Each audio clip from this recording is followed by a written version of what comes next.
Well, hello there, everybody. It's Chad from Colorado Giants on behalf of the RMGVG. Here on this fine Tuesday, it's the 12th. Man, it's hard to believe it's the 12th already.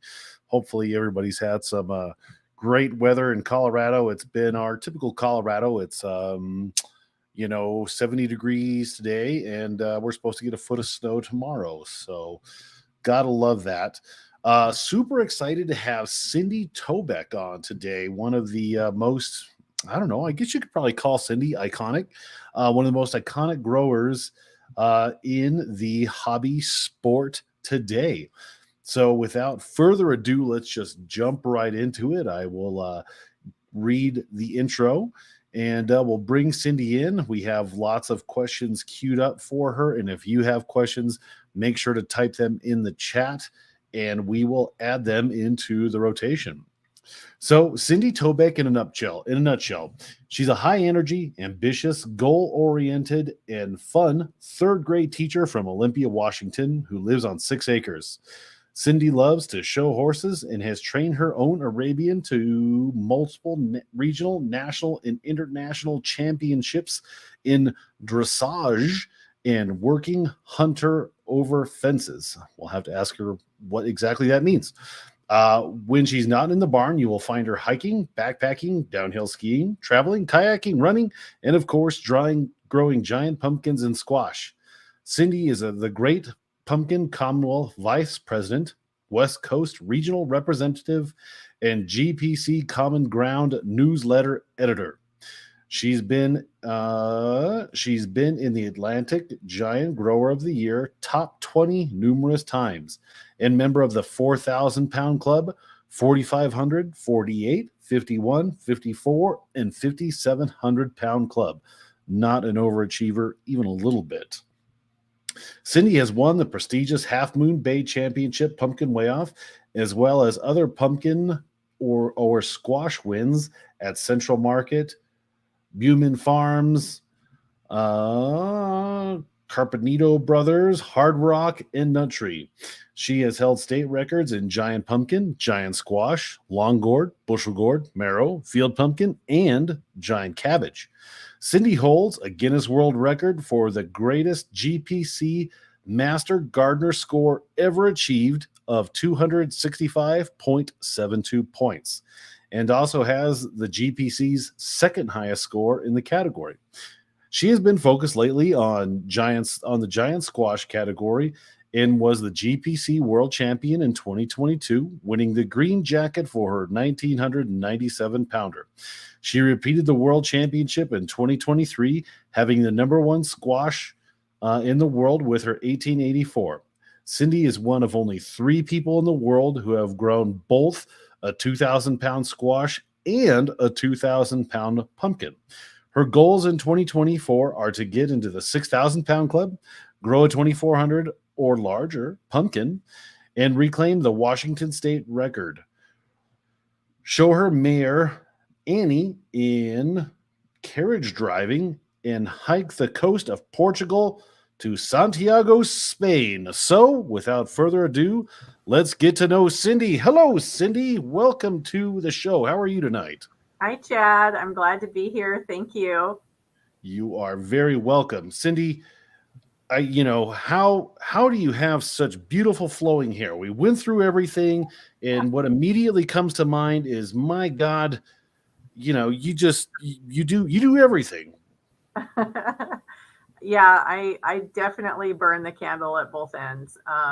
But that's just how I've always been. I've always been, as long as I can remember, just a go-getter, goal setter, goal achiever. I would say that is an you're underselling yourself there. Do you have anything you want to get started with, or do you just want us to jump into the questions? No, I just want to thank everyone for coming tonight. And I've been really fortunate this year because of not only my association with the GPC, but just because I've got a little extra money in my pocket to have the opportunity to talk to people at various club and club meetings, as well as the GPC Growers Convention in Belgium. And it has been so fun for me this year to get to personally visit with and meet all these growers from around the world and from different regions. I just got back not only from Belgium, but the Michigan event this last weekend. And that was so fun for me to get to talk to people there, people that I only ever get to see generally on Facebook. And then I'll be heading out to some of my people on the West Coast in California the weekend after next. So I'm just really fortunate and excited to share what I know with growers at these events, as well as platforms like this. Awesome. So Cindy, thank is you there? for having me. Yes, absolutely. And we're excited for you to share that information with everybody. We already have 50 people watching you, so that's we're off to a great start. Is there anything that you're bad at, Cindy? Let's just cut right to the chase. What are you not so good at? Long division, hopscotch. I'm so good at long division. Man, good at that too. I am not musical at all. My daughter is just like, she's like super musician. She plays every instrument, literally. I don't understand music, but I was game this last weekend to go out and do karaoke. We didn't do it. We got busy doing other things, but I thought I would try it. And maybe when I go down to the California meeting, we'll see. I'm just not, that's the one thing that I know for sure I'm not good at. And I don't think I'll ever be good at. All right. So everybody watching, Cindy's kryptonite is music, just so you know. What is your number one tip for beginners? Kind of our standard first question. I think the most important thing a grower can do when they're first starting out is to get with another grower who's more experienced, to get a mentor. That's the most important thing. I was just telling this story to Dawn Cotterman. I sat across from her at the Michigan, during the Michigan seminar. We went out to dinner, and I was telling her about when I was a first year grower 13 years ago. I went to our state fair where I knew that they had a booth, the club or someone I didn't know had a booth where they were selling seeds. And there was usually a person or two, a guy or two at that booth. And I thought, I'm going to go show up there with a bag of fresh scones and a pen and a notepad. And I'm going to buy my seeds, and I'm going to just keep feeding whoever's there at that booth some nice, fresh, hot scones and ask them all my questions. And so I had tried to grow a big pumpkin, and it turned into a jungle, and I didn't know what I was doing, and it got decently sized. I can't remember, 400 and pushing 500 pounds. But then when I went and talked to these people at the fair, there was one guy. His name was Ron Barker, and he was so sweet. He answered all my questions, and I knew I had him as a captive audience because his shift didn't end at that booth for like 2 more hours. And so I sat there for 2 hours and asked him questions. And then, he could tell that I was very motivated and serious, and, writing everything down in my notebook. And so he mentored me that first year whenever I had a question, and I didn't always know what to ask, at that stage in my growing, but he would check in on me from time to time and kind of guide me along. And so that was fun to get connected. And then it kind of came full circle 13 years later when I was able to put that coat on Ron for the first time in Belgium. And so it was kind of one of those cases where the student outgrew the master, but it was so special to me to put that coat on him that he had been working so hard for. And so very fulfilling. But that's my number one piece of advice. Find someone to be your mentor that first year. And then once you get out of that first year and you've got some skills, you always will need to find people to continue to mentor you in certain aspects. But once you're past that first year, then you kind of want to change things up a little bit, not have so much a mentor, but as a grow partner. I think that's important. That's excellent advice. Mike thinks you're on dial-up, so hopefully you no, got Mike, I'm at work today, and so that's a lot of times when I'm doing a Zoom meeting or something from home. I live so rurally. I drop the call, or or I just disappear off the screen. And but here at school where I teach, I'm on better than my dial-up at home. Oh, excellent. So you don't have to worry about your daughter picking up the phone and kicking you off. No. Okay, so moving on. What particular grow are you most proud of? Would it be, a particular squash grow or a pumpkin, or just maybe when you got Master Gardener? Anyone in particular stand out to you? I think that two really stand out to me.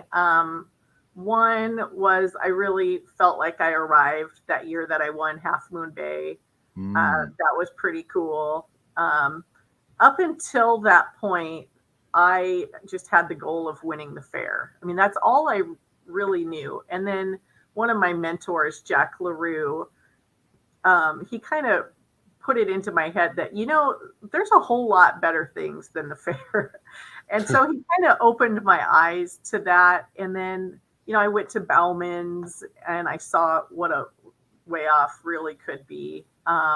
Jim Sherwood, who runs that for the Pacific Giant Vegetable Growers, puts on a really good show out there. It's such a, it's the fair gets a lot of people, hundreds of thousands of people, but it's not the same as like a dedicated pumpkin way off. And so Right. that kind of opened my eyes, when Jack encouraged me to look beyond the fair.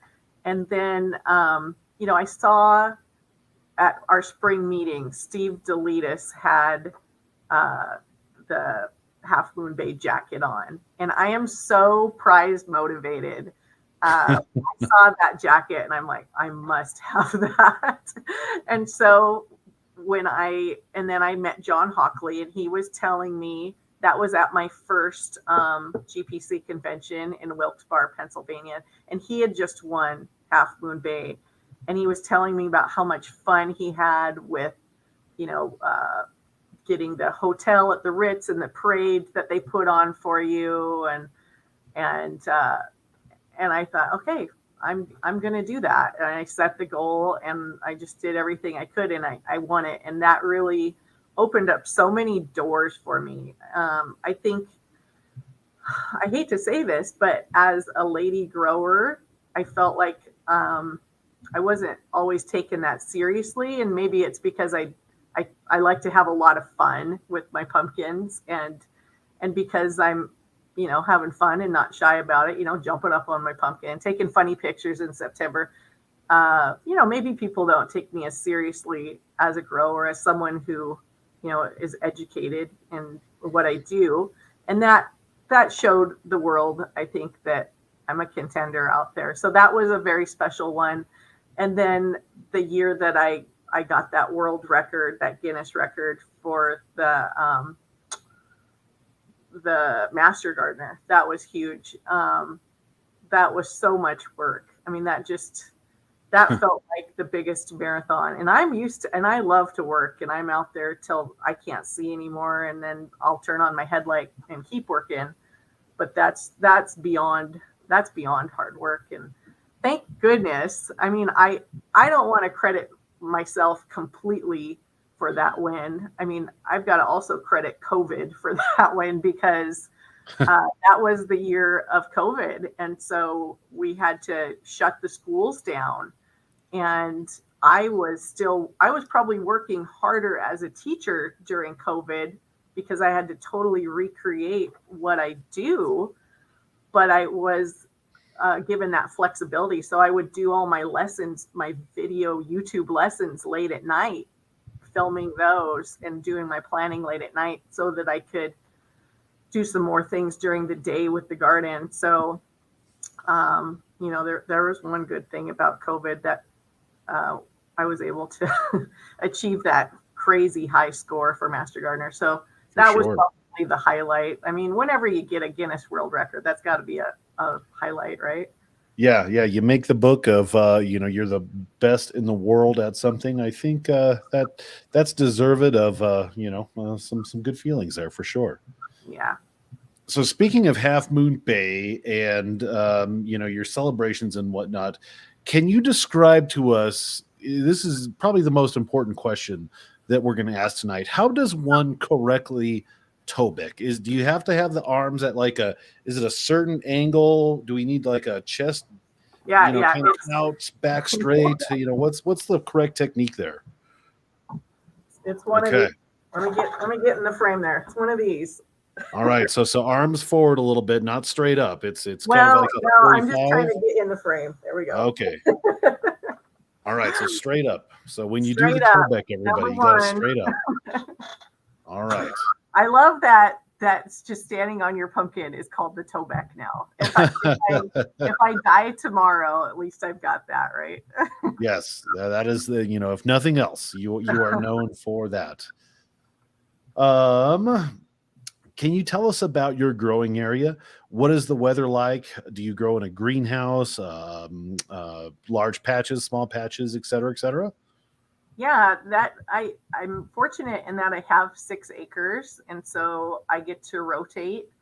I've got what I call the main patch and the auxiliary patch. The auxiliary patch is like 6,500 square feet closer to my house. And then on the other side of the fence is what I call the main patch. And just depending on how much I decide to cultivate, it's anywhere from 4,500 to 6,000 square feet. Currently, in the main patch, I've transitioned to, I wouldn't call them greenhouses. They're more high tunnels. And so I've got 4 24 by 48 foot high tunnels in my main patch. And so that's where I put like my varsity pumpkin or squash lineup. And then the auxiliary patch is where I've got a long gourd trellis with room for 2 long gourds plants, that is. And then that's typically where I'll put maybe 1 Atlantic giant and then, the mini giants, tomatoes, so forth. I did not do Master Gardener last year, so that patch rested. So I keep telling myself I'm not going to do Master Gardener this year, but man, when you go to these conventions and people give you seeds and they give their talks and they're so inspiring, it's hard. You feel that motivation creeping in, the temptation. Yeah. And so I'll have 4, what I know for sure, pumpkins in greenhouses. And I'm starting to add more to my list of what I'm going to grow. I think now I'm going to grow a squash, because how can I not grow a squash? I love squash so much. And I love that trophy so much. You should see the World Champion Squash trophy. It's huge. And I've had it for 2 years, and it feels pretty at home in my house, and I don't want to give it up. So I might grow another one. And then I got some great tomato seeds. My buddy Jack, he's starting a few for me. Medi Daho gave me some, and then Chris Brown really blessed me with some good 9.06s when I saw him. Nice. I know, and I've done well with that one. And so I've got to grow tomatoes. And then my buddies and I are having a long gourd challenge this year. So I've got pumpkins. I kind of have to grow a squash because that's what I do. You have to. Yeah. Tomatoes and then long gourds. That's 4. I mean, would it kill me to put that marrow or two in? Yeah, or well, we might as well do a field pumpkin, and then if you're doing that, a I giant don't love carrot. field pumpkins. I don't love field pumpkins. I've had the state record before, but I love those marrows. They're so fast and fun that's what I would go with. I've got them kind of figured out. I don't have a Mark Bags figured out, but Yeah. I've got the North American record, and so I've got them kind of figured out. And if you're I'm doing all that, aspiring you to be might as Mark well do a Bags. bushel gourd. I do like the bushel gourds. They are fun and good, and I've had the state record for that too. But I don't want to get too carried away this year. I've told my friends, don't let me do the master gardener. Do not let me, because once I start, I'm just so all in. And I'm doing something that most growers would not even conceive of doing. But I have found that immediately after pollination, like the 1st of July, that's a great time to go on a vacation, because the pumpkins are this big, right? And what's going to happen? All you really need to do, when I look at all my notes, the only thing going on that first week of July is prune and berry. Every year, prune and berry. I'm not seeing anything coming in as far as pests, disease. It's just keep that pedal, to the metal on the fertigation and prune and berry. And so that's a great time to take a vacation. And I've done that successfully for a week at a time. Now this year, and this is the reason why I'm trying to pull back and not do master gardener, not grow a bunch of stuff, and focus more on the giant pumpkins, is because this year I set a goal to walk the coast of Portugal, to hike the coast of Portugal, and to get to Santiago, Spain. Last year, I hiked in August all the way around Mount Rainier. It was a almost 94-mile hike, and I backpacked that solo. And I thought this summer I wanted to do something just as epic. And so the problem is it's going to take 2 weeks. And so I know that's a long time to be away from my babies. And so that's why I don't want to go too crazy this year. My one saving grace is my daughter has grown before. She's 20 now and very responsible. And plus I'd be paying her, so she'd have to be extra responsible. But she is an accomplished grower, and she already has it on her calendar to take care of my pruning and berrying for those 2 weeks right after pollination. So I don't want to overburden her with too much stuff, but Yeah. that's my setup. And I'm hoping not to turn into a master gardener this year, just to save my sanity and save hers too. Yeah, that's always important. Over the years, what have you changed when it comes to your grow?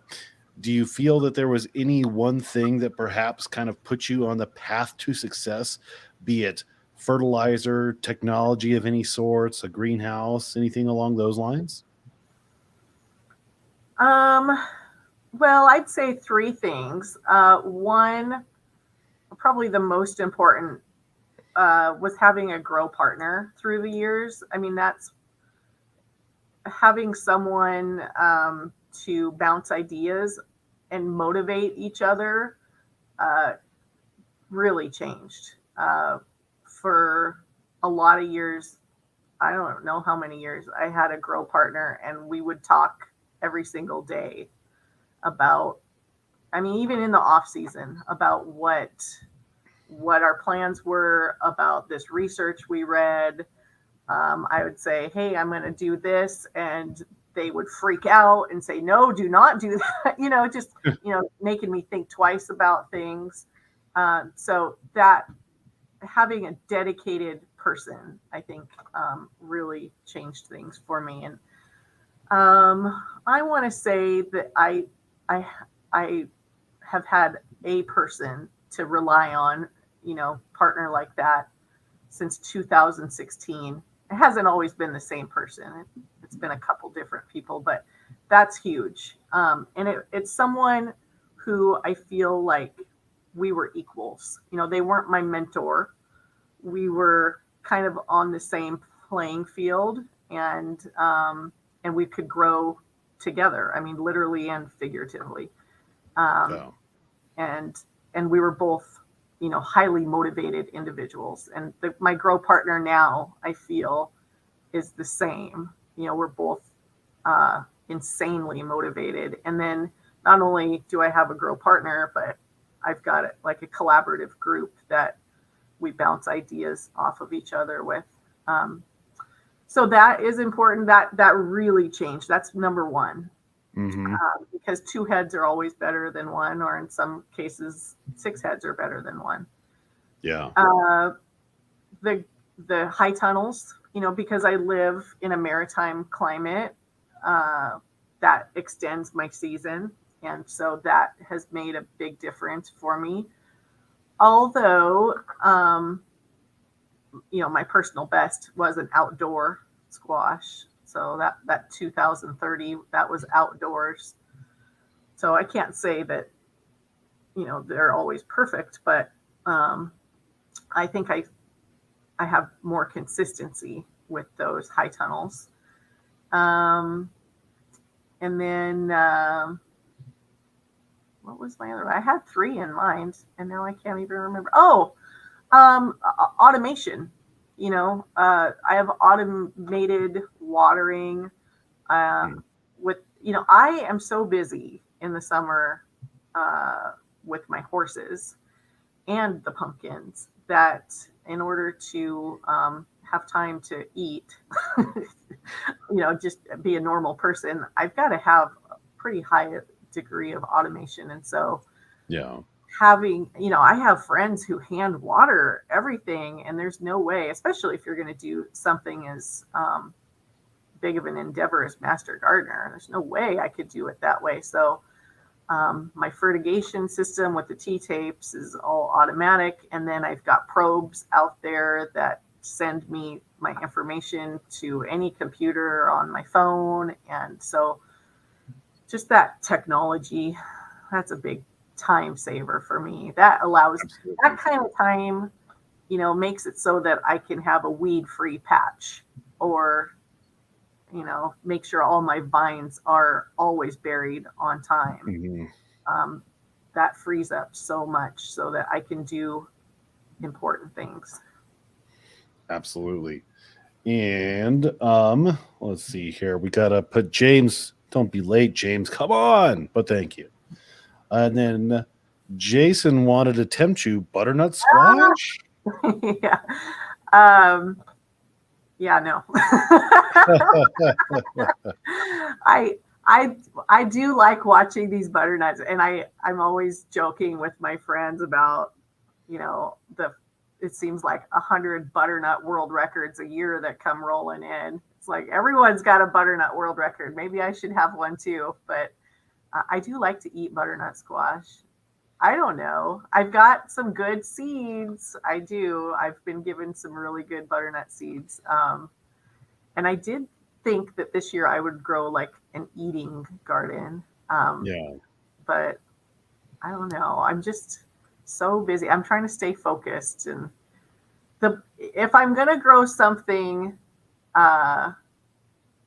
extra, then I want it to count for GPC. I'm kind of like, I want the prize and the recognition.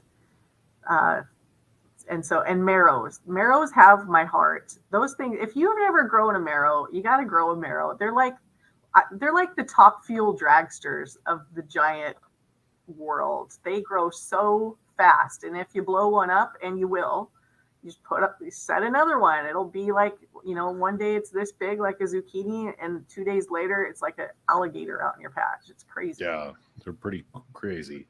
Jesus is God. She said she met you at the grower seminar, but she says, what is your seed starting medium?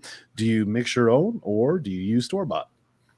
I use store-bought, but I modify it. And so my seed, and now this is an important thing to note, is a lot of growers, and myself included, at the beginning, may not differentiate between a starting medium and potting mix. And so your starting medium is going to be different than your potting mix. And so I see, and this happened to me a lot when I was a newer grower, I would start in a potting mix, and starting medium is a little bit different. And so my starting medium is what I like to use is Dr. Earth All Organic. It's got some biology in there, and I do add a little bit of, I think it's a little bit lacking of perlite, and so I add some perlite. So I do 2 parts of Dr. Earth and 1 part of perlite, just for some extra drainage, and that's what I use. And there's no fertilizer in there, and so you don't burn those first couple of leaves. You don't get what I call bunchy leaf from the having a mix that's too hot. And I start in a 4-inch pot, and I like the 4-inch pot because they heat up really fast. And after 3 days of post germination, I transplant those into a larger pot with potting mix. Oop, there goes my lights. Hold on, I got to turn those on. There we go. Nope. Just got to Tobeck so the motion sensor goes off. Yeah. So, yeah, Dr. Earth, 2 parts Dr. Earth organic, and 1 part perlite is what I start them in. And then, of course, I'll put some azos, little teeny sprinkling of that, and some mycorrhizae in there too. She also wants to know, do you have a personal website of any sort?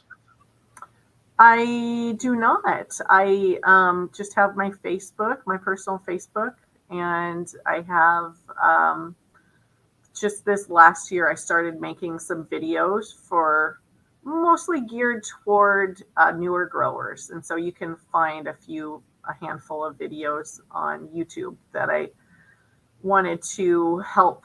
I had one person I was kind of mentoring last summer, and I thought, I could share this video with this person and the rest of the world, and that would be good for everybody. And so I don't know how many videos I put out last year, 7 or 8, and they were kind of geared toward starting right. So if you want to see how I start my seeds, I've got a video on that. How I lay a soil heating cable out, how I prune and berry vines, how I make compost tea.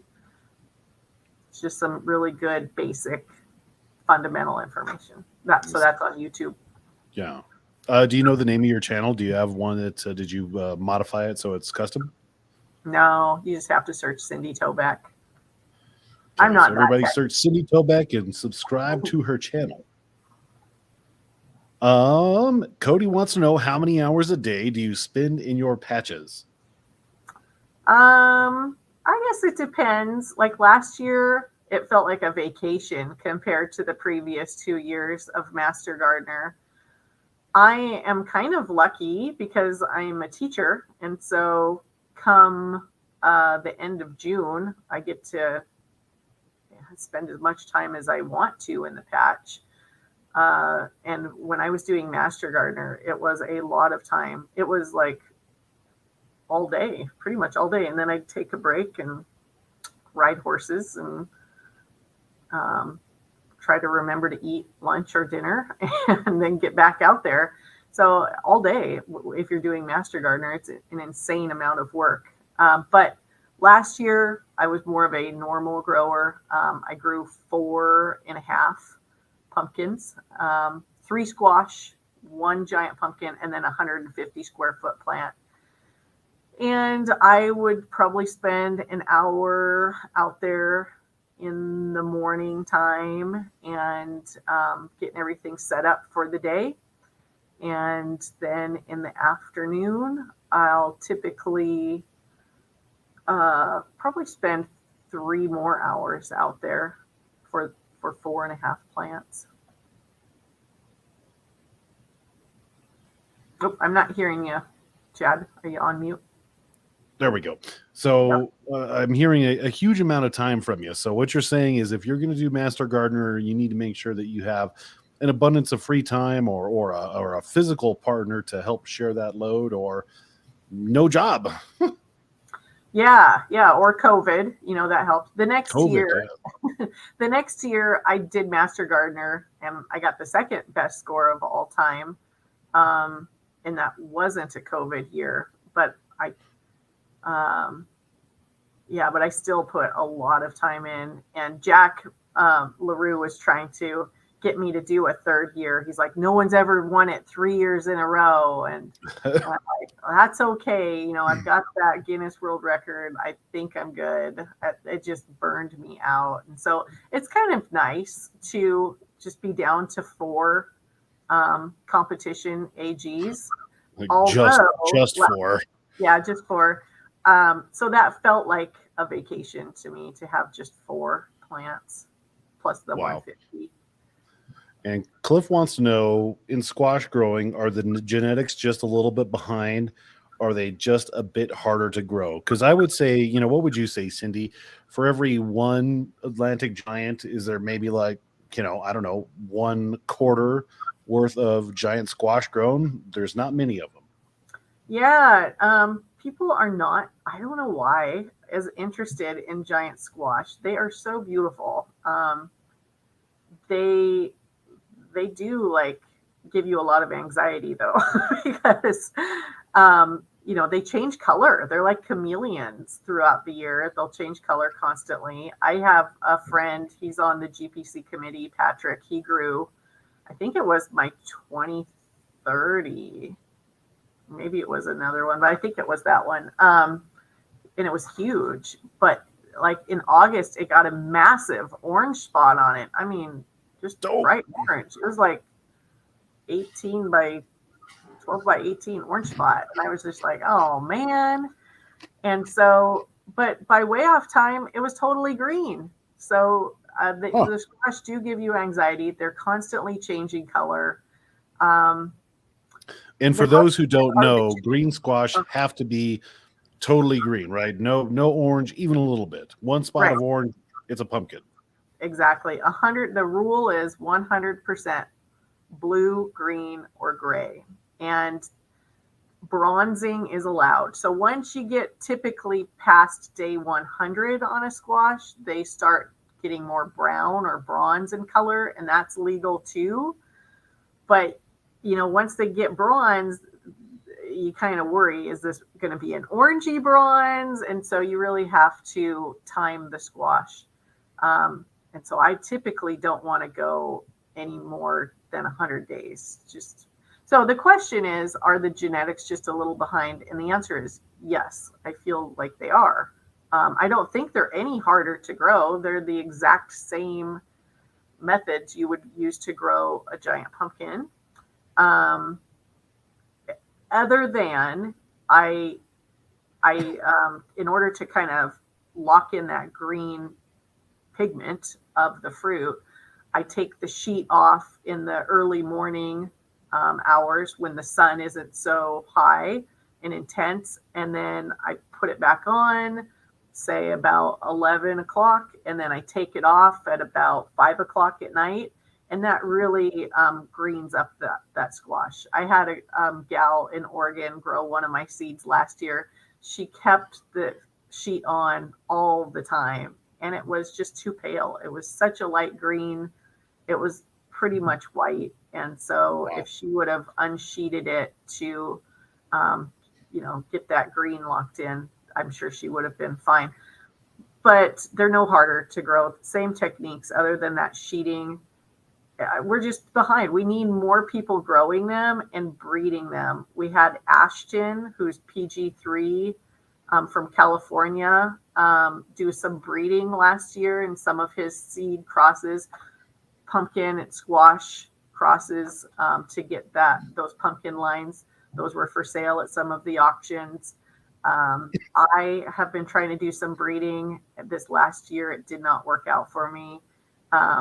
So what you do, for example, is I had an 1109 Jutris a couple years ago. That was the 1997 it produced. And then I pollinated it with the 2702 Katrupi. Last year, I grew that seed in my 150 square foot patch. It was a breeding project. with the intent on selfing it. And so if you self it, then you lock in that green gene. And my plan was this year to grow that as a squash. But I didn't have any male flowers, and so that didn't work. I'm going to try to do that again this year. Luke Van Hoekelum out of Belgium, he had a great cross. He thought they were total garbage seeds because he grew the number 2 squash in the world right behind me this last year. And I'm like, Luke, when I saw him in Belgium, you sent me some seeds, but why didn't you send me any of your squash seeds? And he said, oh, you don't want those. I had to put the 1940 Urana in it because I didn't have any squash males. I'm like, no, I do want those actually, because that we're going to put some heavy and some big lines into that squash. So I'm going to grow that this year as a breeding project and self it. And hopefully that will work out this year to where I'll have the males, and I can continue on the next year with some new lines. And so that's the tough thing about squash is you have to look ahead. You have to not only try to grow, the biggest squash you can, but you also have to try to look ahead as a breeder to bring the squash, into the weights of the pumpkins, because in a lot of instances, like here in Washington and Oregon, for example, and California, we're competing for the same prize money. And for a while there, I felt like we were really keeping up pumpkins and squashes weight wise. And I still am able to get a pretty good hefty squash. But I mean, that 1109 Jutras is getting kind of long in the tooth, and we need some more. And I know Joe's working on some more things, and I'm trying to do my part too. And so are some Europeans. And so hopefully we can keep those genetics moving forward. Yeah. Interesting. So squash are definitely, it's the long game. It's a marathon, not a sprint. Yeah. Do you have any secrets that are specific to you that you think that are kind of within your wheelhouse, your purview, that you do maybe not a lot of other people do? Would you be willing to share any of those with us? Secrets. Or maybe even something just like, kind of unique to you that you think is something that works extra special for you that you don't see a lot of people doing. Well, I don't see, and I try to encourage this with my friends, and I even gave a little talk about this in Danvers, Massachusetts on Friday night, and that's goal setting. I think goal setting is so powerful. I know Travis talked about this in Casterly with his talk, and I think that's huge. I think setting, visualizing that goal, imagining yourself in that position, I really truly think that when we do that, we are manifesting. I'm not trying to sound real woo-woo here, but it has worked in so many instances for me, not just with the giant pumpkins. I mean, truly, when I saw Joe Jutras's trophy for Master Gardener, and there were like these 4 or 5 glass mini replicas of his fruit, and I saw that, and I'm imagining myself owning that thing, but with my fruit and being the Master Gardener. That's a part, and then I set that goal, and then I tell people I'm going to go for Master Gardener and I'm going to win that this year. And then people were telling me, oh, well, Joe's taking the year off, so that'll be good. And I'm like, well, I mean, that's kind of like a backhanded compliment, I guess, but I'm going to beat Joe's score, and I'm going to try to be the biggest Master Gardener of all time. And so I think just by setting a goal and by visualizing it and telling people so that they hold you accountable and you hold yourself accountable. I even write these things down. I've got like pieces of paper in my office on my computer where I write down these things that I want to do to keep reminding myself what I want to accomplish. and then it happens. It's just kind of amazing. I think that is one of my secrets. One of my talents is to be a goal setter, and I do it professionally. Like as far as getting advanced degrees or being national board certified, in my profession. Those are difficult things, and setting that goal and holding myself accountable. I do it with the horses, and most of the time I achieve those things. And so I think that's my biggest secret, that, and I'm not afraid to get dirty and work hard and stay up late. Those are good tips. Yeah. I don't think you can underestimate goal setting. What is the biggest problem that you had in the beginning, and how have you overcome that now?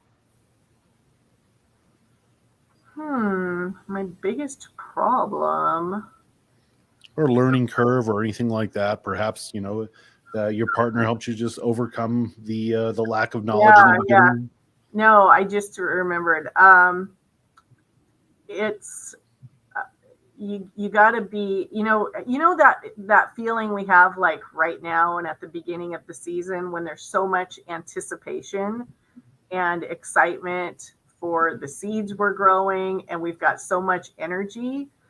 I think the biggest thing I've had to overcome is not letting that energy taper off. So in the beginning, I would get tired. I mean, this is not a sprint. This is a marathon when you're growing a giant pumpkin. And I think newer growers, myself included, if you don't have that same level of enthusiasm on day one of starting that seed as you do on, day whatever, 6 months later when it's time to harvest, or 60 days later when you're knee deep in pruning and burying, which seems to go on and on forever. If you don't have that same kind of enthusiasm through those long stretches, the dog days of summer, you're not gonna win at your way off. You're not gonna be successful. And so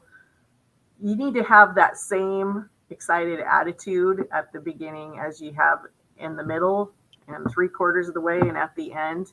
So there's that. And the other thing I've had to overcome is just knowing that I got to run my own race, especially here on the West Coast. When we have really cold nights compared to, I might as well be living next door to Dale Marshall in Alaska, I think, because it is not uncommon for me to have 47, 48, 49, 50 degree nights all summer long. That's like my norm. And what's your high? If you're down that cold, what's your high? Usually in the 80s, wow. 90s. So 40-degree swings. Yeah, big swing. And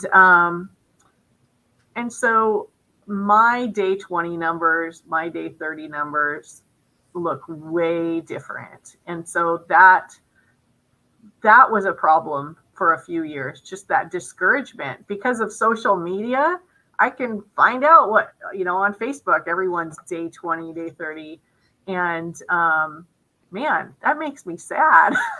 But then when I find out, Steve Delitas, he's having, the same kind of numbers I am, then I was able to realize, okay, we've just got a different growth trajectory here in the Pacific Northwest, and we'll catch them in the end. Mm-hmm. And it's just a long, slow, it's not like a peak. I know that a lot of people in the Midwest and on the East Coast with the warm, humid nights, you guys have, your pumpkins seem to, they seem to finish fast. They're done faster. And then you got to worry about them rotting on the vine. Meanwhile, ours are just chugging along. And we end up usually here in Washington and Oregon having lovely Septembers, and we can really catch up in September. And so I've had to overcome that discouragement And I try to now just compare my numbers to my old numbers, Yeah. and not my numbers to Ron Wallace's numbers. So what's a good September for, you Washington people? Is it 100 pounds, 300 pounds? What, you mentioned that. So what's a good number for you? 400 or 500 pounds. Oh, wow. Yeah. Yeah. Yeah. So September can be a real game changer. My friend Jeff Olmeyer, I want to say he had about 500 pounds last year. He had a little bit better September than me, and then when it came time for the showdown at Bauman's Way Off, he edged me out there. But we had a really nice September. It was warm and dry, and it couldn't have been better. And yeah, I talked to him a lot, so I'll have to find out for this year what it was. What did you do? Yeah, he had. I think I got like around 400, and he had about 500. So it could have been the seed too. That's quite impressive for September. Absolutely. Yeah. Scott wants to know, what do you do? I mean, there's a lot of difference here, I'm sure, but what do you do different between growing pumpkins versus tomatoes? I love growing giant tomatoes. They're pretty easy. Yeah. So what I do for when I'm doing tomatoes is I set up a greenhouse. My greenhouse is 20 feet long by 25 feet wide. And then I'll set up 2 rows of tomatoes in that with a center walkway. And Holy moly. yeah, and so my 2 rows in this greenhouse are cattle panels, and so I'll have 4-foot high cattle panels that I prop up onto some cinder blocks, and so they're more like 4.5 feet, and that's like about how tall I grow those plants. But I kind of use those cattle panels to I don't stake the tomatoes. I grow them spread on that so they get good airflow. And I put them like 4 feet apart.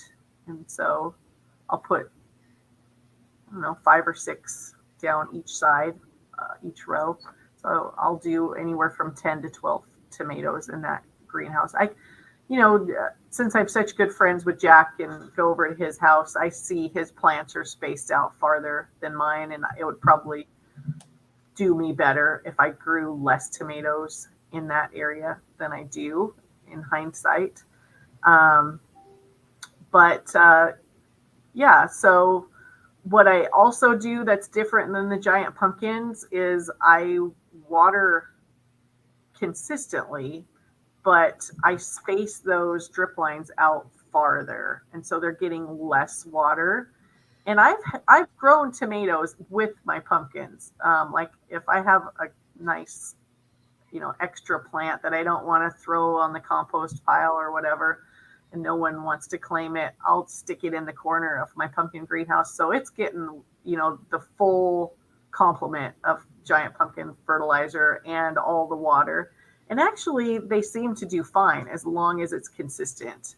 So you can water them a lot, I found out, but you got to keep it up all the time. And but generally speaking, if I'm growing a competition tomato, I'll space those in my pumpkin greenhouse. Those drip lines are 12 inches apart, and they're more like 3 feet apart in my tomato greenhouse. So less water. I do put ground cover over the top of that to not let the soil dry out completely. Once I get a tomato set, I prune the plant back, top it after a few days. I don't let it keep going, like the pumpkins. And so I guess that's the main difference. Less water. Yeah. Okay. Fair enough. Fair enough. How big do you grow your pumpkin plants? 1,000 square feet, 800, 2,000? I've been somewhat variable on that, but I think that 1,000 square feet is probably kind of the median size. My greenhouses that I'm growing in now are 24 by 48, so that's about 1,100 square feet. I set them in 18 feet, the plant, and then I kind of swoop the vines back, the first few secondaries back, all the way to the beginning of that greenhouse to try to utilize all the square footage I can. So those ones, and some plants simply do not fill out that whole area once a pumpkin is set. Like the 1109 Jutris is an example of a plant that has a small footprint. My one that I grew last year to 1,884 pounds was probably about 750 square feet. The year before that, I grew at 1,997 off the 1109. They tend to be small. That was about the same size. The 2030, the year before, was 675 square feet. But I would say, so my best plants my biggest ones, the 2030 squash was 675 square feet. My biggest pumpkin, the 2002 Tobeck, was 900 square feet. So, okay, a little bit of so a range. not massive, but not tiny either. Kind of right down the middle. Yeah. Do you, when it comes to your grow as a whole, do you use much technology? So we're kind of thinking EC meter, pH. Do you pH your water? Do you have automatic timers, things like that to help save time and also feed you information? Yes. I've got probes that measure EC, air, soil temperature, relative humidity, all of that, and it's automated. I buy a subscription through Zentra Cloud, and so that's a company that's kind of geared more toward like scientists, and so it's probably a bit more expensive than like something that's geared more toward people in agriculture. Yeah. So it would probably behoove me to shop around a little bit. But I've already got this set up, and I've got a good data logger, and I know the system, so Right. I'll probably continue to keep it. And I do like, the information it gives me. And so I've got that, and I've got a mix-right injector. That really is a big time saver when I run that through to all my drip lines. I do not, I know a lot of my friends set up a barrel with the water in it and the fertilizer in that, and then they just empty it every day. What I do is a little bit different. I'll set up a 55-gallon barrel as my concentrates barrel, and then that lasts me for a week. And so my injector is pulling from a highly concentrated barrel, and that actually, it's not a week. I make it go 6 days on that. And so then when that one's getting ready to be empty, I've got one right beside it, and then I just move the hose over. So that's a big time saver for me, is setting up a concentrated fertigation barrel as opposed to what I see a lot of my friends doing and filling a tank with nutrients and whatnot every single day that they empty out. So I'm pulling off my well water, and that's just, pumping my dosatron out of my concentrate barrel. So I've got that automation going in my patch because I'm very sandy soil. I have a loamy sand is what I'm categorized as. I water 3 times a day, and so that's good to have that all automated. And I'm trying to think if anything else. I've got the soil heating cable. I've got you'd think I was an amateur electrician for how much power and cables I've got going out there, fans and everything. And yeah. Just one more power strip. That's all you need. Yeah. Do you have, so when we're talking about fertigation and your watering setup in general, could you kind of give us a rundown of what you do? Do you like, pH your water, and Yeah, that was then your question. you Yeah. inject, what type of fertilizers do you like to use? So I do pH. My water does not really show up on my TDS meter, and so that makes life really easy. I Yeah, don't wow. have, yeah. Um, and the pH of my water is quite neutral, so that makes things pretty easy too. But when I'm mixing things in my fertigation barrel, what I then do is I have on the main line, on the 3/4 inch main line tubing, I've got an extra valve that I will use to test the solution as it's coming out in the dilute form. And so I've it's right. So before I apply it to the patch, I've got a valve on the main line, and then I'll test it. There's no T-tape attached to that valve, so I can test it. I just put it, pour it into a solo cup, put my TDS meter in there, put my pH meter in there. If it's good, then right next to that on the main line is a ball valve, and then I just let her fly. It's not, that sounds a little tedious, but Yeah. like I said, I'm running that barrel for 6 days. And so it's, it's just something I do once a week.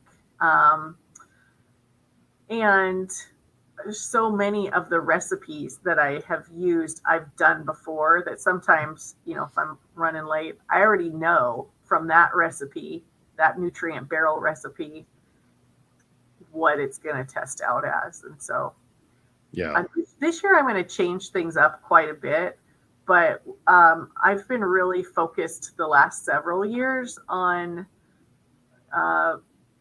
just balanced nutrition, tissue testing every 2 to 3 weeks, sending that into Western labs, and then responding accordingly with my fertigation barrel and my foliar feeding with my steel mister.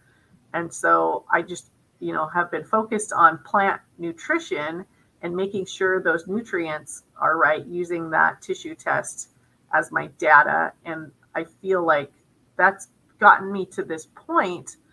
But I feel like,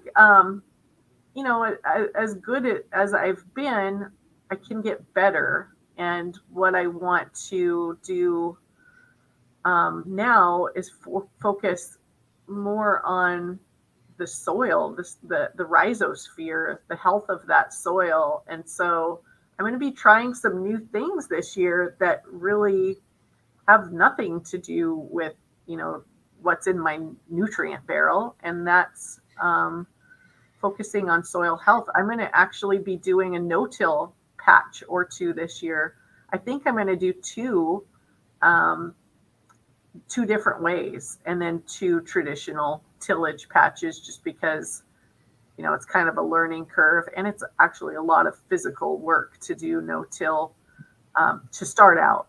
And so I'm kind of excited to do that and focus more on not just so many of us are into azospirillum and mycorrhizal fungi, but there's more than that. And so, some of these different bacteria that can benefit the soil health, I'm going to kind of gone down that rabbit hole, and I'm excited to see if I can get bigger this year.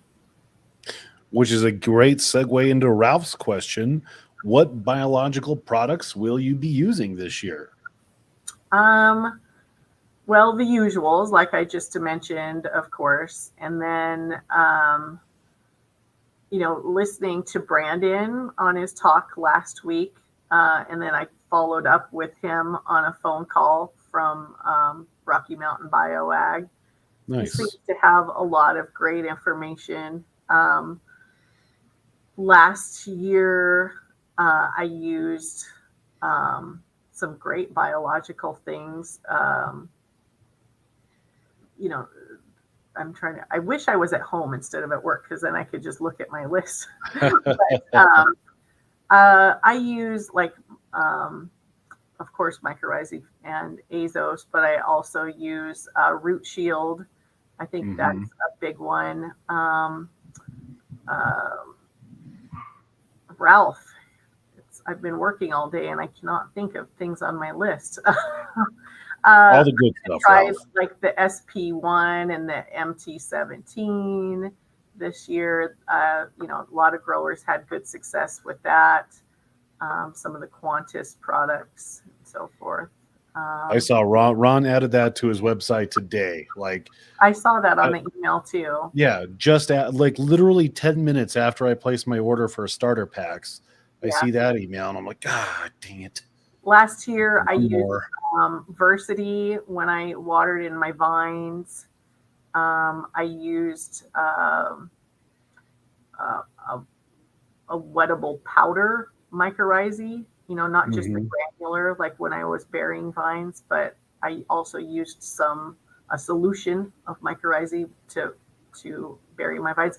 And that's one thing that I think I could do better at this year is what I learned over this winter is you've got to just keep re-inoculating over and over and over. It's not just that vine burying mix, one and done. You've got to keep going on that. Those colonies, their numbers ebb and flow, and you've got to keep inoculating. For sure. Yeah. Let's see. Brian said he got his lifting ring from you. Works awesome. Thanks, Cindy. I know. Who would think that a teacher, horse rider, pumpkin grower could weld? But wait, you make the pumpkin rings yourself? Yeah. There's a question on here, so I'll skip to that one. Do you have any help, or is all of this a one-woman show? No, I do it. Yeah, it is a one-woman show, and I do get that question a lot. I don't know. As a man, does anyone ever ask you, do you do this by yourself? I'm excessive. I'm extra. I do get that question from time to time. But, do you? Okay. Yeah. But yeah, I'm an exception to that. Yeah, I do it by myself, and it's hard work. Yeah, I remember one of my friends was messaging me, and I'm like, I cannot do this right now because I've got to put this piece of plastic on my greenhouse and the wind is blowing, and yeah, it's not easy. But I've got systems, and I just, it may take me twice as long, but I get it done. Get her done. And I use one of your lifting rings as well, and I too am a fan. Nice. Yeah, I'm not gonna make any more just because I quit last year. I sent out my last one because the price of steel has pretty much doubled, and people don't want to pay what you put into them. And I wouldn't either. Thank goodness I have a lifting ring, because really I should be charging about $450, and then when you tack on shipping on that, that's just a lot of money. So my buddy Jeff Teal, I'll give a shout out to Jeff. He makes a good lifting ring too, and so you can hit him up. His is a different style than mine, and so he's probably able to make it cheaper than my tubular steel one that I make. So what did you think about that conversation last week about feeding the bacteria that then feed the fungus that then feed the plants? Is that fall within our sphere of just kind of one more thing we can do to make a bigger pumpkin or squash? Yeah, that wasn't new information to me. I've been thinking about, reading about, researching about the rhizosphere, the soil food web, and a great grower kind of turned me on to that idea. And so I've been spending my winter thinking about that and how I can, cultivate that. And that's why I'm kind of going to try to not cultivate, with these no-till patches, because I don't want to destroy everything that I'm trying to put in there. And like one of my goals this last winter was, with the horses, I've got a nice supply of horse manure, and I've got a dairy farm not too far down the road. So I took 15 yards of my horse manure, my whole manure pile. I added another 15 yards of dairy solids to that. I added truckloads and truckloads and truckloads of maple leaves to that. And I made it my goal to turn it every single week and to see if I could turn this into some glorious compost by April. I started that in the fall. And then I added 5,000 earthworms, or not earthworms, but the red wiggler compost worms to that. And they're doing some good work right now. And then I talked to Brandon at, who was on last week from Rocky Mountain, and he gave me some good ideas to inoculate that compost pile with and what I need to do to get it tested. And so I feel like I'm really setting myself up well for this coming season with the no-till approach that I'm planning on, and with this amazing compost, 30 yards of this gorgeous worm compost that I'm going to inoculate here in the next week. Awesome. So you got lots of just good biology and alternate ways of doing things. There, and as I've kind of gone down that rabbit hole of good biology too. But it's been very interesting to see that there is a whole world of like no-till out there, and in large part, basically opposite of what the standard is of what we do right now. So I'll be really interested to see how you do that. I think there's a new standard. I think we're kind of on the horizon of a new standard in ag. Maybe some of the marijuana the pot growers, I think, they're a little bit ahead of us in many ways. But like I'll watch RFD TV. I don't know if you ever watch that.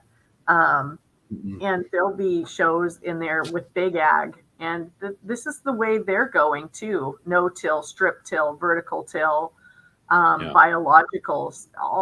All the commercials on there during those shows are geared toward soil health and regenerative practices, and people in those worlds, they're setting records. They're setting world records for like soybean and corn using these kind of practices. And you wouldn't believe how much soluble salt fertilizer I used to put on, and I've done well with it.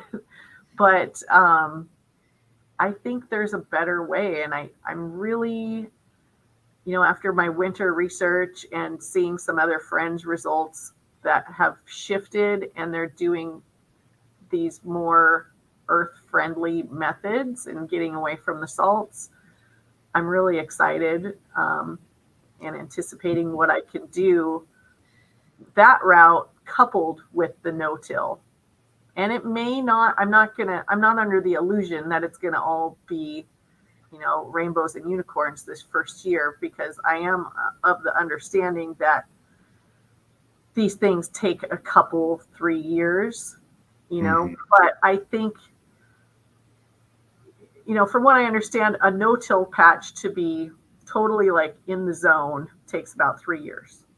Wow. But with the biology that we have in the bottle, we can shorten that substantially. And that's what I'm going to try to do this year. Interesting. Do you think, or have you noticed, does the good biology help subdue any diseases within your patch, being, where you're at, moisture? And I know Steve Delitas has a huge problem with soil diseases and whatnot. Do you fight those demons that he does as well? Do you think that the good biology will help fight that for you, or are you still relying on, some good old fungicide? Oh, I do both. I'm on a powdery mildew rotation. I've got 4 things that I generally use for that. And especially since I'm growing indoors, I think that's important to, prevent that. But yeah, the biology, it definitely helps. Like one of my, and this goes back to Ralph's question. I'm remembering finally, Ralph. One of my favorite biologicals that I use, which is a great fungicide, is Serenade. And I noticed since I put that into my program, that and the root shield, that it's less of a problem. So yeah, You and I haven't, I'm not this. I'm kind of getting into this whole thing, and so I just started implementing some of these measures last year. And some of my friends are a little bit more ahead of me in that, and they're seeing some things. And talking to Dan Sutherland, he's from my state, and he's just, I want to be the Dan Sutherland of pumpkins. He's an advocate and kind of talked me into trying this no-till, and mhm. and so I'm excited about it. And talking to him, I was just like, yeah, but what about compaction? And that I love how soft and fluffy the soil is, and he's been doing this for some time, and he assures me, and I've heard other big ag farmers talk about this as well when I've been researching this, is that once this biology gets going and once you are committed to these practices, your soil will be very light. Hmm. And the disease pressure goes down, the weed pressure goes down, the insect pressure goes down. And from what I understand, I mean, the plants even emit like an electrical frequency to dissuade the insects, when they're healthy from these types of things. Interesting. Yeah. Huh. Well, that maybe there's something to it. I'll be and everybody else will be watching you for sure to see how that works out for you. And kind of, you mentioned it a little bit, but Doug wanted to know: is there anything you do to keep the weed pressure down? Yeah. And regretfully, I have used Roundup before. Let me hit those lights again. I've used glyphosate in my patch. I mean, right among the pumpkins up, last year even. And I decided I'm not going to do that anymore because,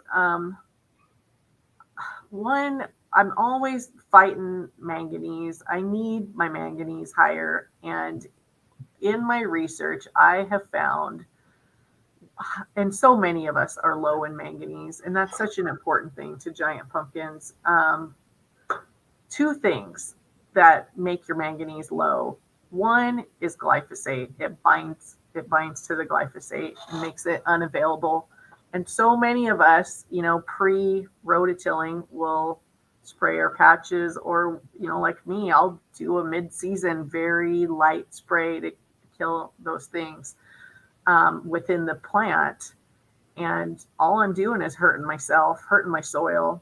And then 2, tillage. Tillage is the manganese. It does not do well in tilled soil. It's not as available to the plant. So I'm going to just rely a little bit more on my elbow grease and mulching. I'm going to try some mulching things in the patch. When I was doing Master Gardener, the main thing I did that really, really helped was I invested in a lot of weed barrier fabric.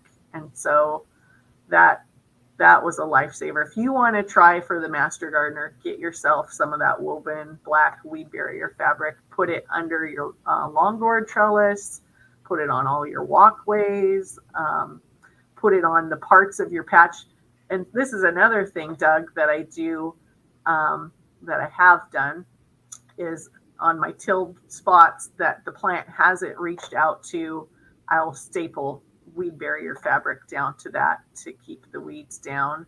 And then also another very easy thing is just simply don't water those areas a whole lot, if at all.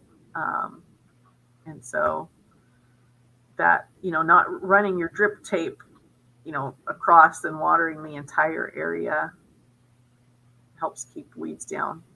So gotcha. Things. Did Jason ask you, were we going to do any seed giveaways? Did you have any seeds that you would be willing to give away to the viewers? Yeah, I'm happy to give away seeds. I've got all of this year's squashes. I've got last year's 1997 squash. I've got the proven, very successful 2030. I've got this year's 1953 pound pumpkin. Okay. So maybe could we do like 3 sets of seeds? Would that work for you? Yeah. We could do like a new pack. So this year's seeds plus a 1997 and a 2030 thrown in the mix. We can do 3 of those. Okay. Oh man, everybody's already starting the numbers. They know the drill. So you seem like you know the drill, but in case you don't, if you are new here, Cindy is being generous enough to share the fruits of her large amount of labor that goes into her grows every year. So she's going to share some seeds with you. To get those seeds, you need to pick a number. We had 88 growers in here at the peak, so we're going to do 100. Numbers 1 through 100. Pick a number 1 through 100. At the very end, we'll do the share a screen. We'll throw up the random number generator, and then we'll pick 3 numbers. You are responsible for sending an email to Jason, and I will copy and paste that into the chat right now. It's hazmat something or other, or insert some joke right there. I will pin that. So send an email to Jason at the end if you win. We'll go over that at the end. But thank you so much, Cindy, for sharing your seeds with everybody.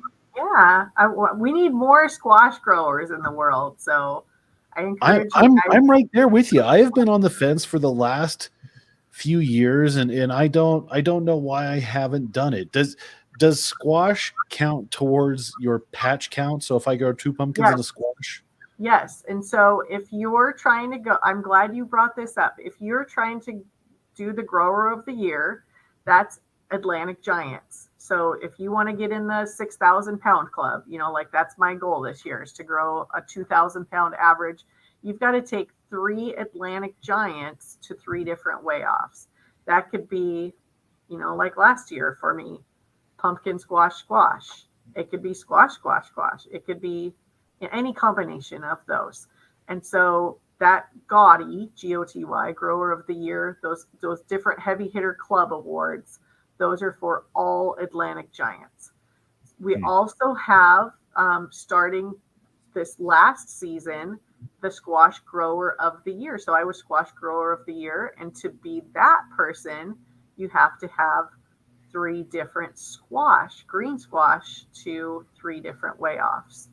And the person with the top 3 weights of that gets their jacket and a patch saying that they're the grower of the year and all the glory that comes with that. And then we also have, if you grow the biggest squash in the world, you get the green jacket, the coveted green jacket, kind of like when you win the Ryder Cup in golf. And it's got a special patch on it. And not only do you get the green jacket, if you're the world champion squash that year, you get a massive trophy. It's big. And it's pretty cool. And it's got some cool squash grower names on it. It's like a perpetual trophy, like Joe. Like the Stanley Cup style. Yeah. So interesting. You may, I've been really on the fence. I don't have a good 3rd seed for my patch this year. So if I was to grow a squash, Cindy, what squash seed would you recommend?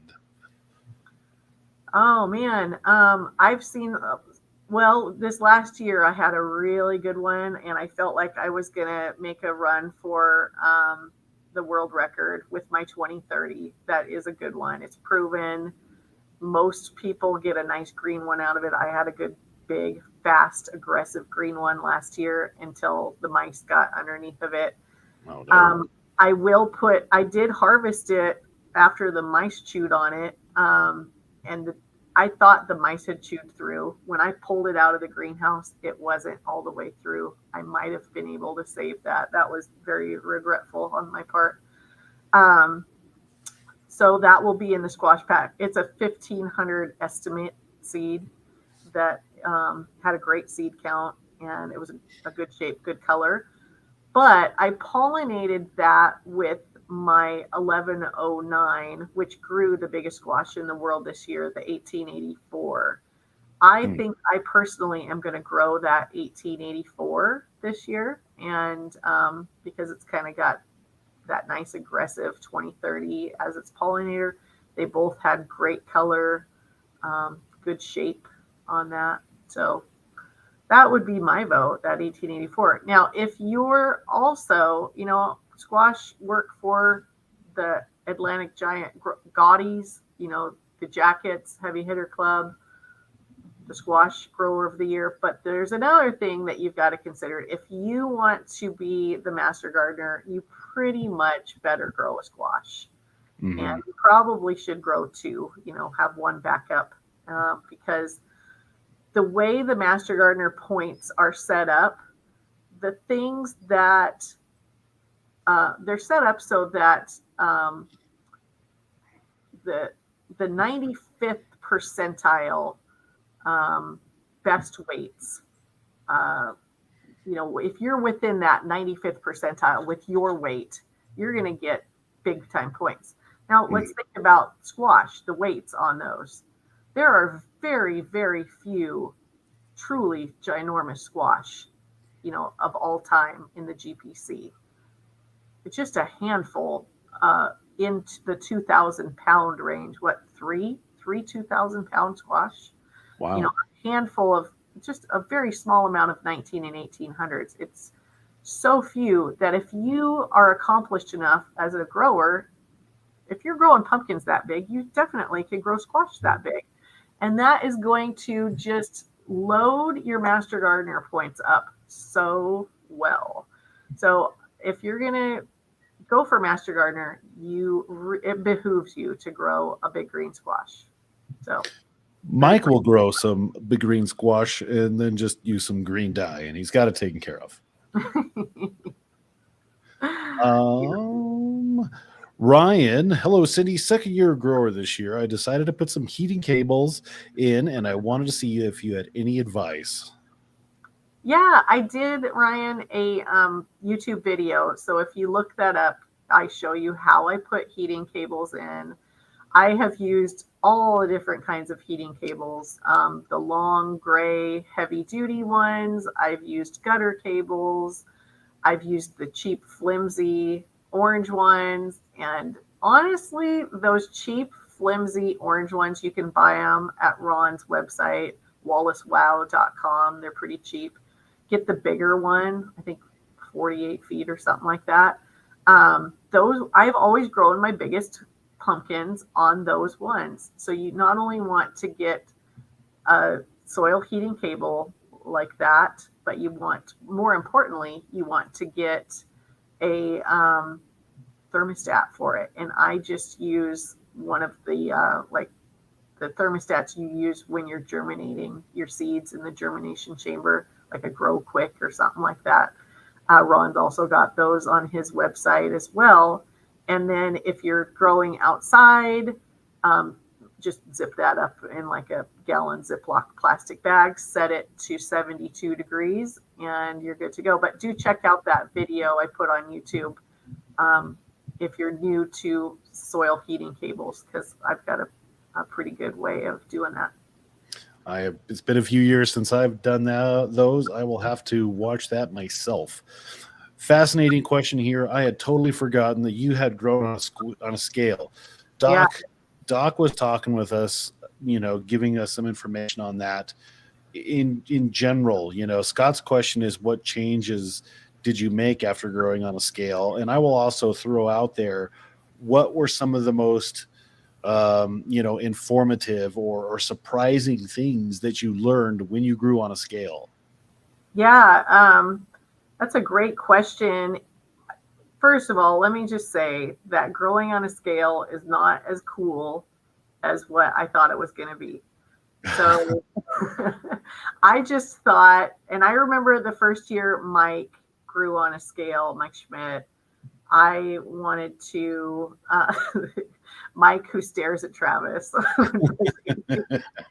But I remember contacting him and I wanted him to write an article for the newsletter. And I just wanted to know everything he learned. I don't know if there's all that much to learn.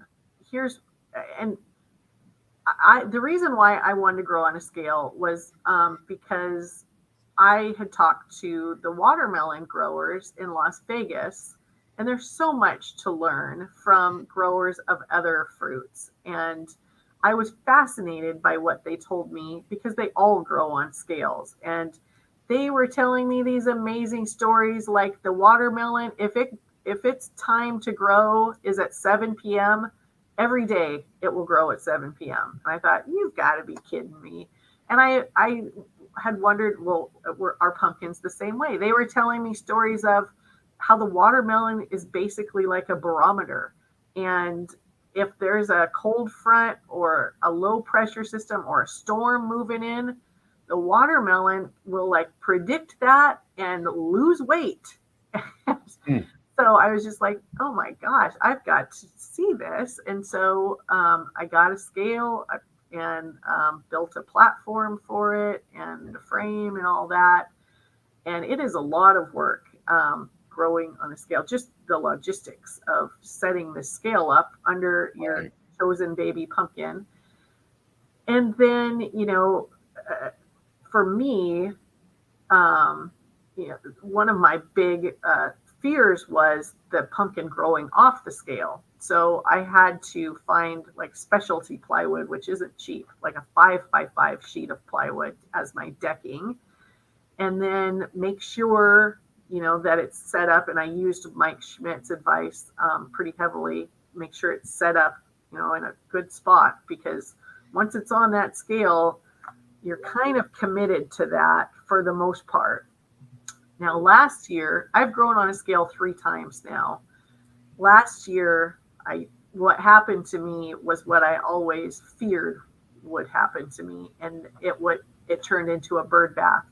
My other friend, Frank Morse, decided to grow on a scale last year, and he had the same problem. We had different approaches to solving the problem. My approach was get that scale out of there before I can't lift this pumpkin up, because the last thing you want to do when growing on a scale is to have that stem vine junction drive into your platform and break itself off, pick itself essentially. And his approach was to, while it was still small enough, prop it up with sand, but then you're not getting the true scale reading, and so that kind of, what's the point then? So anyway, there are things that can happen with the scale that make it kind of unattractive to me. I'm not so sure I want to do it again this year after, going through all the work of setting it up to only have it turn bird bath on me, and then to have to try to figure out how am I going to lift this 600-pound pumpkin up and get that scale out of there without damaging anything. Right. So, but what did I learn to answer that question? I did learn that a pumpkin, if it's going to be heavy, will start off heavy. They don't get heavy later in the season. A heavy pumpkin is a heavy pumpkin from the beginning. Not that the ones I grew on a scale were, boulders or anything, but they stayed kind of heavy. Someone's coming in there. Can you give me a minute? Thanks. So there was that. Another thing I learned was they do not like to be messed with, those plants. And I'm generalizing, but the plants that I have grown, the pumpkins I have grown on scales, they will lose weight if you mess with them. If you prune them, they will lose weight. If you overhead water them, they will lose weight. If you walk among the leaves, they will lose weight. It made me kind of afraid to do anything with the pumpkin, because I felt like the less I could do, the happier it was. The less I intervened with that plant, the less chance I was making it lose weight. Another thing I learned was you could make it gain weight, and it has to do with manipulating the vapor pressure deficit, and so you could make it gain weight, and I think you could make those pounds stay. And it's a small amount of pounds, maybe 10 pounds, 5 to 10 pounds. But it just takes a lot of extra legwork to do that. And so manipulating to get the ideal vapor pressure deficit, and then, shrouding your fruit with, wet blankets and all this stuff, and then removing it at just the right time. You're becoming a slave to that fruit. So those are the main things I learned, is just they don't like to be messed with a lot, and a heavy pumpkin stays heavy just throughout its life. Gotcha. A lot of Cindy love in here. People showing you their appreciation. So we'll do one more. We have 3 questions left. I'm not going to be able to get to everybody's questions today. We'd be here till midnight. Cindy's still at work. She's got things to do. She probably already started her seeds. So she's got to go home and take care of that. I do need to start my tomato seeds, though. It's that time. Van wants to know, my daughter has a donkey. Would the manure from it be beneficial? Yeah. I would suggest composting it first. I would turn it, you would be surprised, Van, how fast that manure, equine manure, even with the shavings, breaks down if you are steadfast and turn it weekly. I was shocked. So do that. So do it just. And Van, I sent your bubble out. Hopefully you get it in the next day or two. I appreciate your letters every year. Cindy, you are the vice president of the GPC, and you also are in charge of the GPC newsletter. I have got to say that I have very much enjoyed reading the newsletters when you put them out. Could you give us an idea of the time that it takes you, so we all can appreciate it, the time that it takes you to put that together? It does take a considerable amount of time. I'm glad you brought that up, Chad, because that's something I started, and I'm really proud of the work that I've put into that. I think it's the finest newsletter out there. If you're not a subscriber to this newsletter, you're really missing out. Go to www.gpc1.org /newsletter, and you can check out all the back issues and be a subscriber. If you subscribe, I put out 4 issues a year right to your inbox. And the back issues, I think I've got like 4 or 5 years of newsletters done now. I want to say 4 years. No, maybe 5. It seems like I'm up to 20 newsletters now. They're great. It's a publication by growers for growers. It's, not like GPC agenda or anything like that type of news. It's about growers. It's about celebrating our sites. It's about celebrating the growers. It's about research that we've come across. It's about, as far as GPC content goes, what's coming up, as far as, there it is, Belgium, about the different spring meetings. I love to get content from the clubs, and I love to celebrate people's wins within the GPC for the different categories.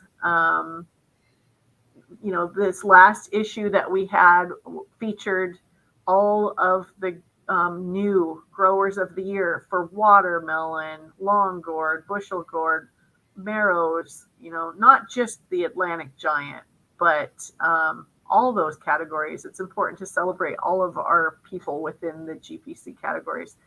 I got to celebrate our latest Master Gardener. And this coming issue, I'm going to really focus in on the growers of the year. There's the Stillwater world record, guys. Yay, Pete.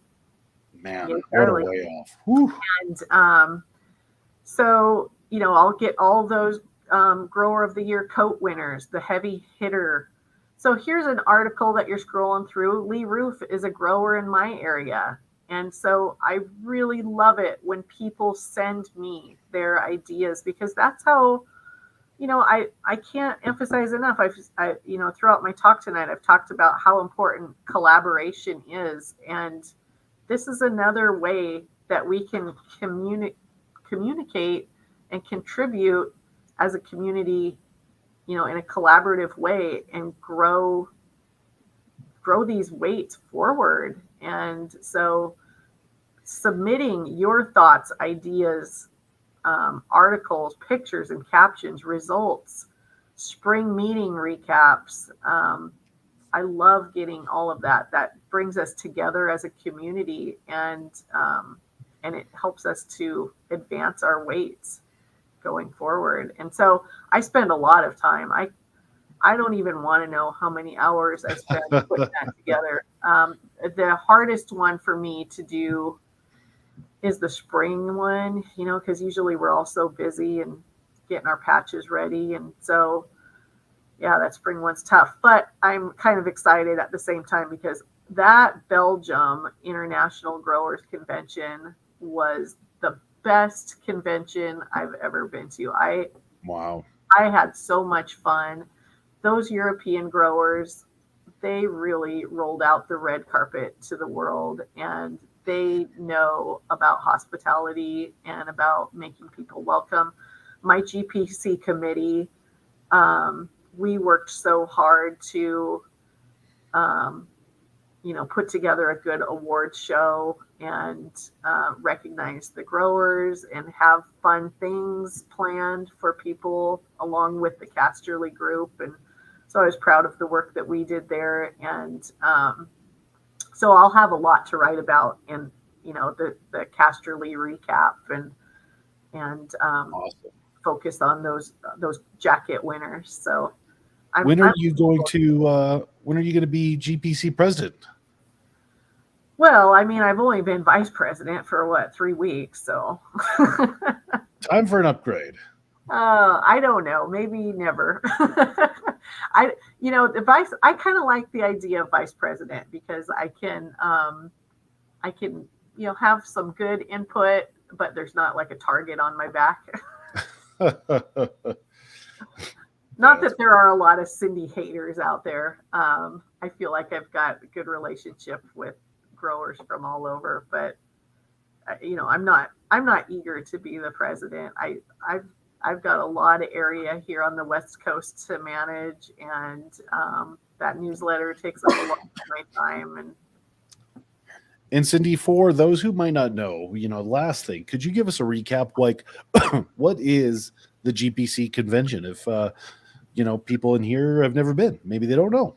Yeah, so the GPC is kind of basically like what the NFL is to football. We are that to the giant growing community. It stands for the Great Pumpkin Commonwealth, and we're pretty much like the governing body. We're the holder of the rules. We make sure that, the way off you go to in Seattle is going to abide by the same rules as the way off you go to in Stillwater. And so that we can, compare weights and have like a world standing. And so GPC recognizes those world standings for pumpkins and now all the other categories. And you can see the different weights and such on big pumpkins on the GPC info page.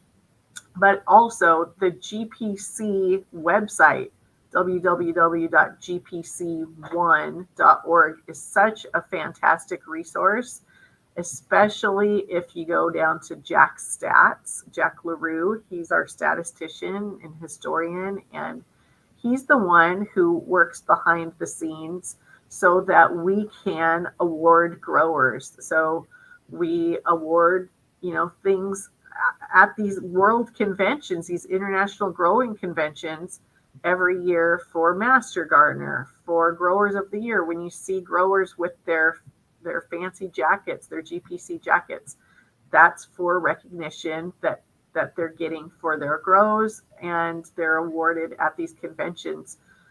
This last year, it was in Casterly, Belgium. The year prior to that, it was in Danvers, Massachusetts.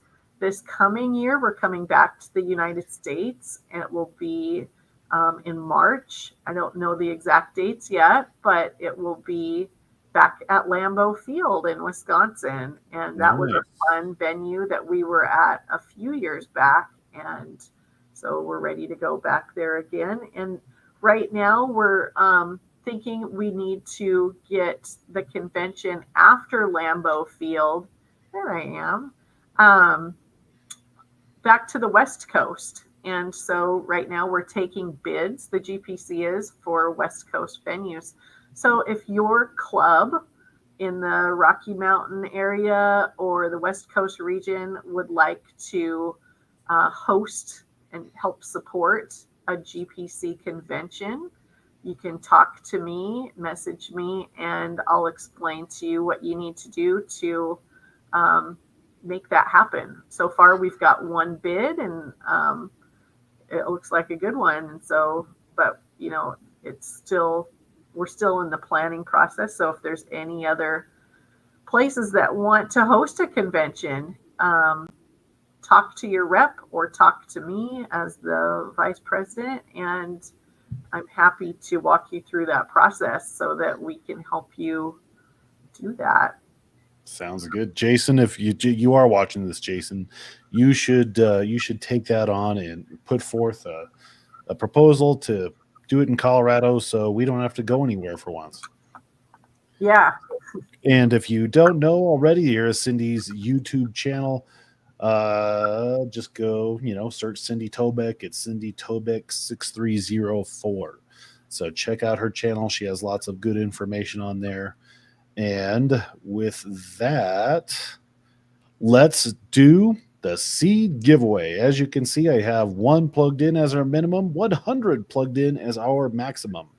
We are going to get 3 numbers, and you will get some seeds from Cindy. She'll send them to Jason, and Jason will disseminate them to you. If you won, you have to send a message to the pinned email in the chat. Otherwise, you get nothing. So the first number is 14. You win some Tobeck seeds. I hope it's Mike Schmidt. He really needs to grow a squash. Right? Yeah, Mike. Mike's due to grow something big. This guy. Oh, he is. He's on my fantasy pumpkin team. So do you brush your teeth with a picture of Mike? On the mirror. Oh yeah. Me too. Number 80. You are number 2. And 97, you are number 3. We'll do one bonus one in case somebody doesn't send an email. Number 30, you are in the reserve spot. So send an email to, it's Hazmat Rider or something or other. Send that email, and Jason will get in touch with you about your seeds. Cindy, we have a bajillion questions. We just don't have enough time to get to them. You got to get home. You got to do things and stuff and all that good stuff. But thank you so much for coming on today and sharing the information with us. It was my pleasure. Thanks for having me. I really love talking giant pumpkins, and I'm glad I could talk about my grow and the work that the GPC is doing for growers worldwide, and trying to plug giant squash. Yeah, you may have had a convert in me. So we'll talk. I'll hit the in chat All button right. and we'll talk for a second. But thanks so much, everybody. Thanks for tuning in. Subscribe to the channel. Join your local club. Join the RMGVG. Subscribe to Cindy's channel, and we will catch you next week with who do we have next week, Jason? Wolf. Andy Wolf. So I'm that'll tuning be a in. great one. So we'll see you next week, everybody. Bye.